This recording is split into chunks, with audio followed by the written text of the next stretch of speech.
Good morning. How's everybody doing? Good, good, good. There have been probably hundreds, actually probably thousands of people who have found their way back to God right here at Community. And some of them found their way back to God right here in Naperville over the last 25 years. Some of them at some of our brand new locations, 13 of them, or some of them even in the hundreds of churches we've been able to help start or influence around the world. Some people have found their way back to God, and it's kind of this instant and kind of dramatic, awesome story. And you sometimes hear those stories up on the screen. And for other of us finding our way back to God, it's been this kind of this long, hard, rigorous, month after month, year after year journey of finding our way back to God.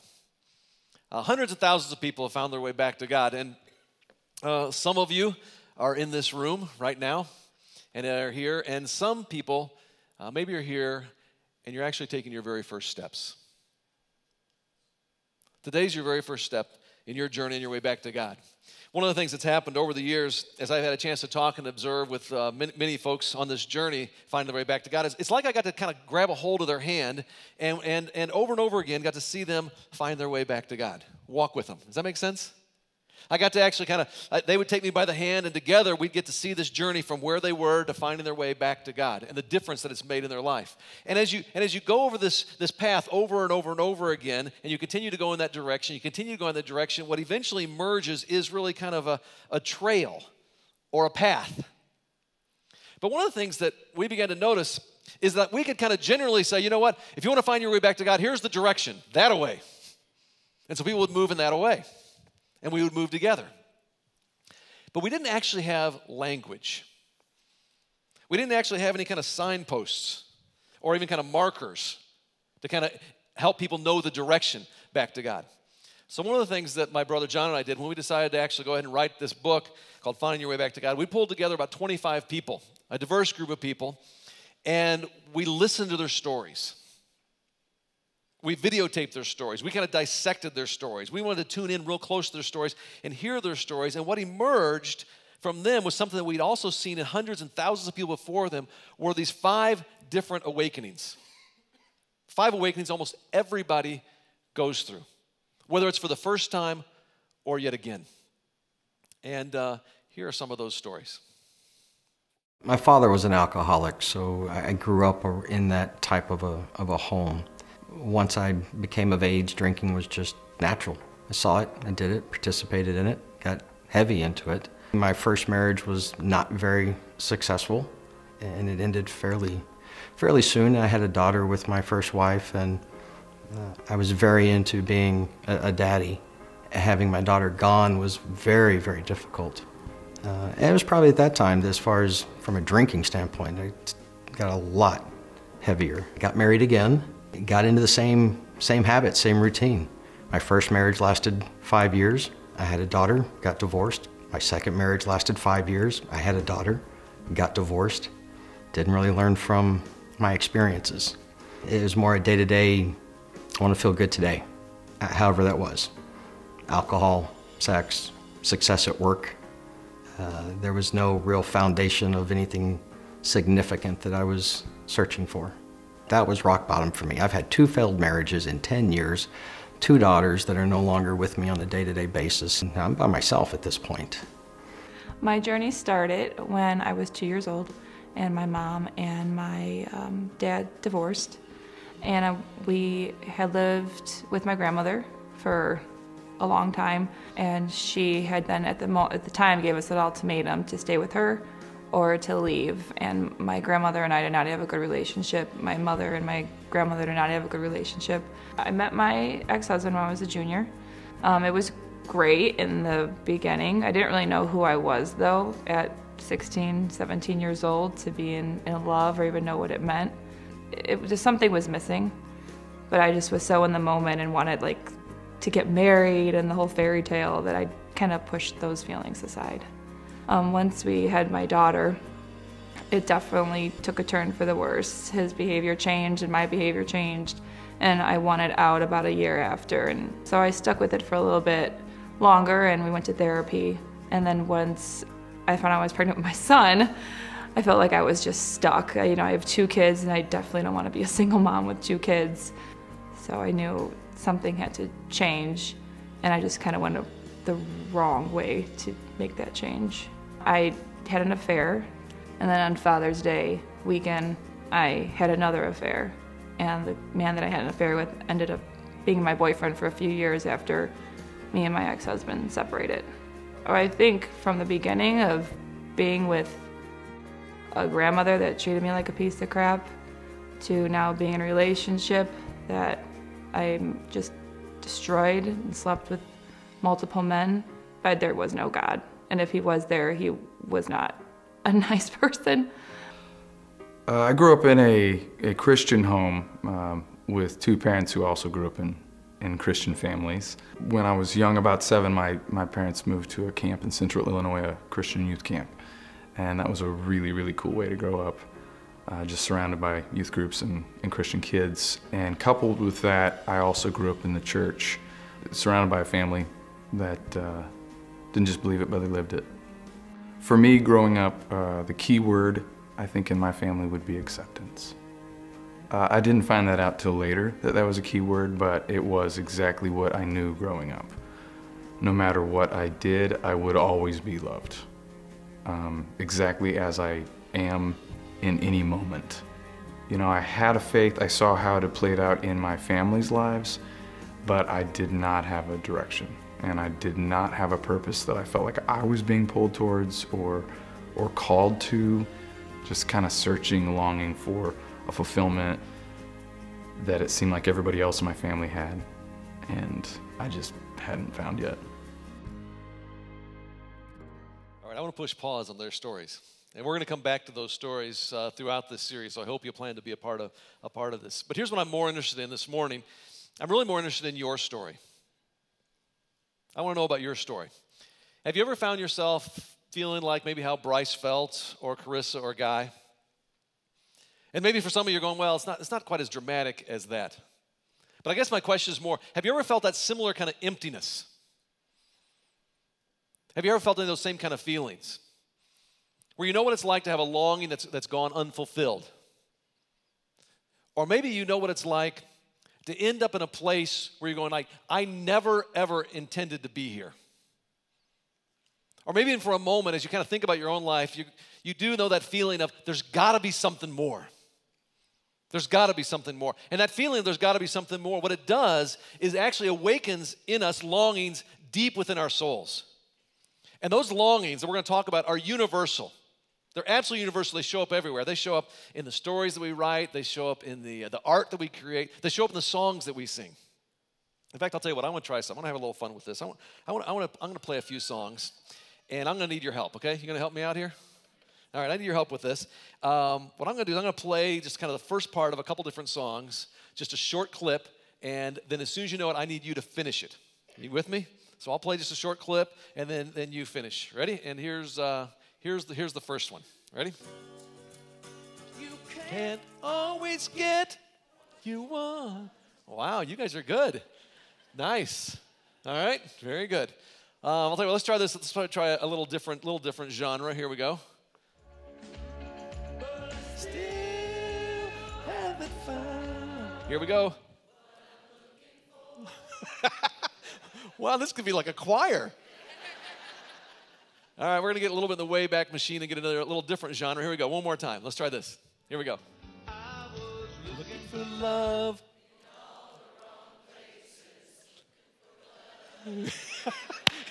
Some of you could do the whole thing, right? Whole thing. We just cancel church and do karaoke. Here's the point, though. You know what? If you think about each of those songs, I mean, they kind of resonate deep within inside of us. They're all about longings. They're all about longings that we have. And I want to talk to you a little about the longings and see if these don't resonate with you. I think every one of us in this room, we long for love. Oh, my goodness. There's a guy named Glenn Wolfe. Glenn Wolfe holds the record for the most number of marriages in the United States. Anybody guess how many times Glenn Wolfe's been married?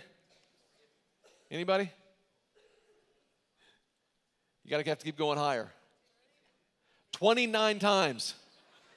Seriously, 29 times he's been married. His longest marriage lasts 7 years. His shortest marriage lasts 19 days. This is the part that cracks me up the most. Guess what his occupation was? Marriage counselor. That's a good guess. Marriage counselor. Very close. He was a Baptist pastor. Oh, I don't know if that was a delight or sadness there. I don't know. But here's the thing here's the question I want to ask about Glenn Wolfe, okay? Why didn't he stop after the 4th marriage? I mean, why didn't he stop maybe after the 24th? Why did he keep trying? And why do we always keep trying? Well, let's face it, relationships are so hard. I mean, we get dumped, we get hurt, we even get divorced, yet we still long for love. What is it's going on here? I think inside all of us, we're looking for love. Inside of us, there's a longing that's been placed inside of us to love and to be loved in return. It's a longing that we have. There's not only the longing for love, there's also a longing for purpose. Think back when you were a kid. Just go back, I don't know, like 5, 6, 7, somewhere in that age, okay? What did you want to be when you grew up? I'll tell you what, just turn to somebody real quick. Turn to somebody real quick and just tell them what you wanted to be when you grew up, when you were like 5, 6, 7. What do you want to be? Just share with the person next to you. Go ahead and do that right now. All right? What do you want to be when you grew up when you were 6 or 7? Somewhere in there.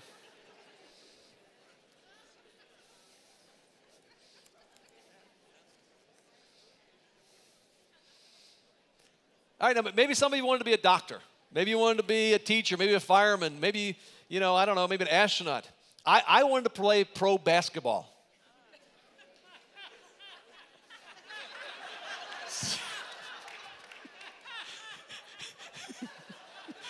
All right, enough of the laughter. Very good.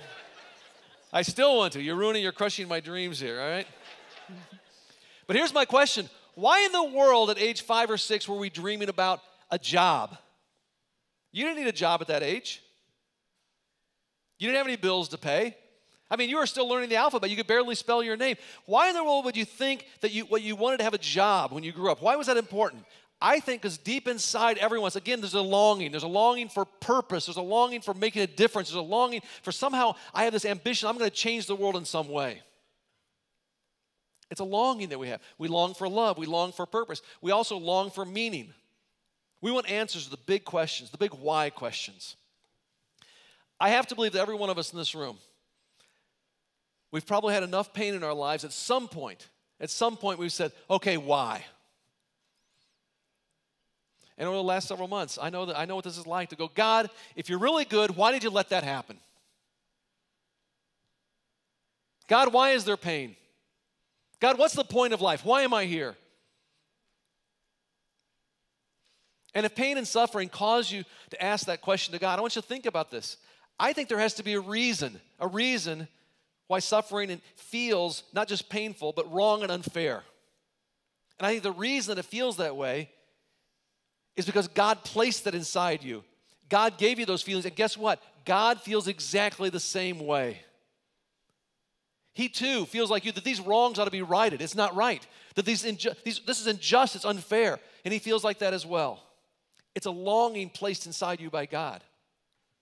And I want you to think about these longings, the longing for love, the longing for purpose, the longing for the answers to the big why questions. Why questions. We all experience that. And I would suggest to you this. I think we're hardwired from the very beginning with these longings. So, and I think this is sometimes where the church and maybe religion gets it wrong.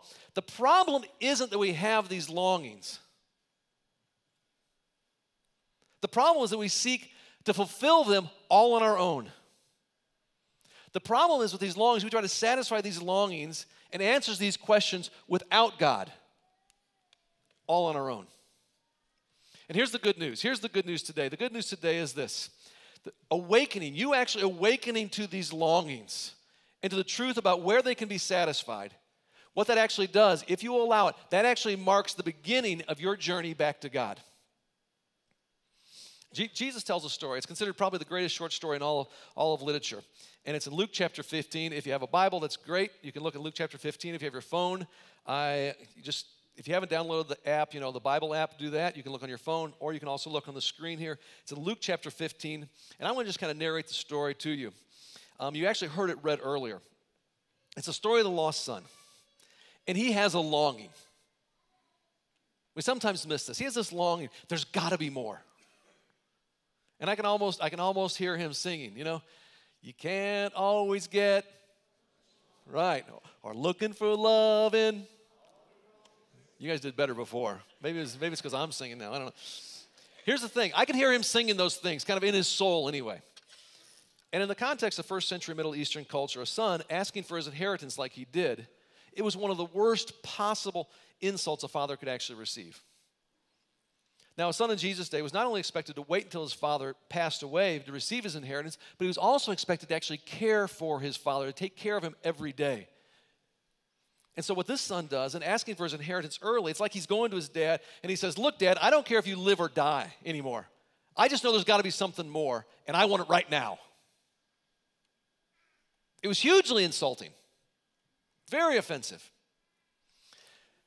But just a second, before we kind of cast this son aside as only, ungrateful and selfish, is it possible that in that moment, what he did is he just actually, in his overzealous youthfulness, just said out loud what a lot of us feel? I mean, don't we sometimes feel like life isn't bringing us what I hope for? You ever feel that way? Yeah, do you ever feel that way, that life isn't bringing me exactly what I wanted? Life isn't bringing me what I deserve. I think we all feel that way at a variety of times. And here, what I'm about to say next may surprise you. Thinking and actually feeling that you want something more is how you should feel.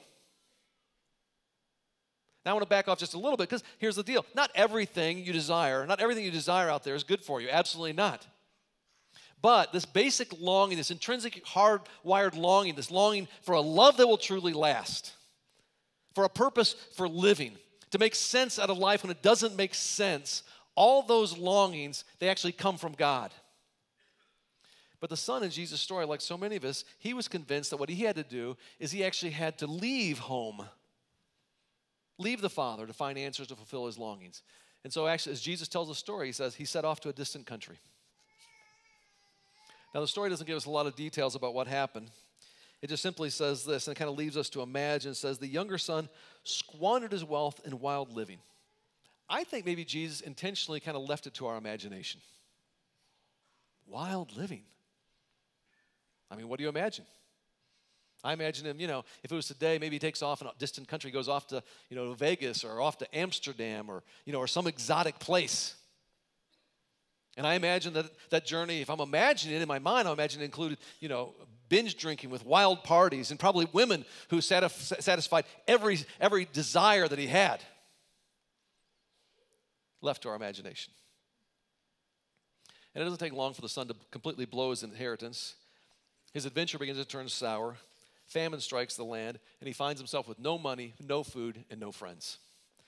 And Jesus continues the story, and he says this. He says, so he went and he hired himself out to a citizen of that country. The son did. And this guy sent him out to his fields to feed his pigs. And the son, he longed to fill his own stomach with the pods that the pigs were eating, but no one gave him anything. And so his longing for love, it was not satisfied in other women. His longing for purpose, it wasn't satisfied in all the trappings of easy and quick fix success. And what his journey did, his journey actually left him with all kinds of why questions, like, why didn't this turn out like I thought it should, or thought it would? Why am I so lonely, broken, empty? How did I end up in a place like this? Does that sound at all familiar or feel familiar? And here's the deal. Some of our stories are less dramatic. Some of them are maybe more dramatic. Some of them are less painful. Some maybe more painful. But the reason Jesus told this story, no matter what your story is, he told this story so all of us could find our way home. Back to God. And this brings us today to life's most important question. Here it is. It's the question that you don't just have to answer once. You will answer it once big time, but then you're going to have to answer it over and over and again, almost every day and certainly every week. And it's this question: where will you go to satisfy these God-given longings? Let that sink in. Where are you going to go to satisfy these God-given longings that you have?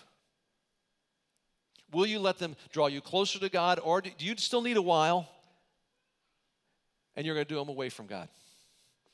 Now today we're starting a brand new series called Find Your Way Back to God. And this series, it's for some folks, and this is going to be your initial step of finding your way back to God. For a whole bunch of others of us, it's a part of the ongoing journey. And the truth is, we do find our way back to God kind of at once. There's one kind of first time. Actually, theologians, you know what they call that? They call that initial sanctification. Yes, there's the first time we find our way back to God. But my experience has been, and it became even clearer in writing this book, that it's also this ongoing process. I have to find my way back to God every day, almost every week. You know what theologians call that? They don't call it initial sanctification, they call it progressive sanctification, this ongoing process of continually drawing closer and closer to God. And for the next 5 weeks, what we're going to do, and I hope you'll be a part of this every week, is we're going to actually work through these 5 awakenings. And today, the first awakening is this, is just simply the awakening to longing. And it's all about recognizing that we all have longings inside of us that God put there. You didn't come up with these on your own. God put them there. A longing for love, a longing for purpose, and a longing for meaning. And here's the lesson we have to learn in life, that it's not going to be satisfied running from God, but only gets satisfied when we run toward God. For me, I think this might be the most important series that we've ever done in this church. In many ways, community, this is our story. Our story is the story of helping people find their way back to God. And that's why we're really excited about the book that's going to be out there, because the book, really what it is, it's kind of like our story, but now we got a chance to put it in print and share it with a whole bunch of the rest of the world. Does that make sense? Instead of people having to come here to the Yellow Box, one of our 13 locations, now all of a sudden, it can be in an ebook or it can be out there, and a whole bunch of people can experience it, and hopefully through those 5 awakenings, they can find their way back. Now, one of the things we wanted to do, because we wanted all of our locations all across Chicagoland to all kind of move forward together in this adventure. Through the artists on our team here, we actually put together a video, about a 3 or 4 minute video with John and I talking, and it's a specific challenge to us here, but to all 13 locations as we begin this journey together. Here we go. That story of the lost son is every one of our stories. That's why Jesus told the story, to help each of us find our way home, to help us find our way back to God. And what the story does, it introduces one of life's really big questions. And that is, where will we go to satisfy these longings we have for love and for purpose and for meaning? Will those longings drive us away from God, or will they bring us back closer to God? John and I have had the opportunity to interview, really hundreds of people and see thousands more walk a similar path. And that path always included 5 spiritual awakenings on their way back to God.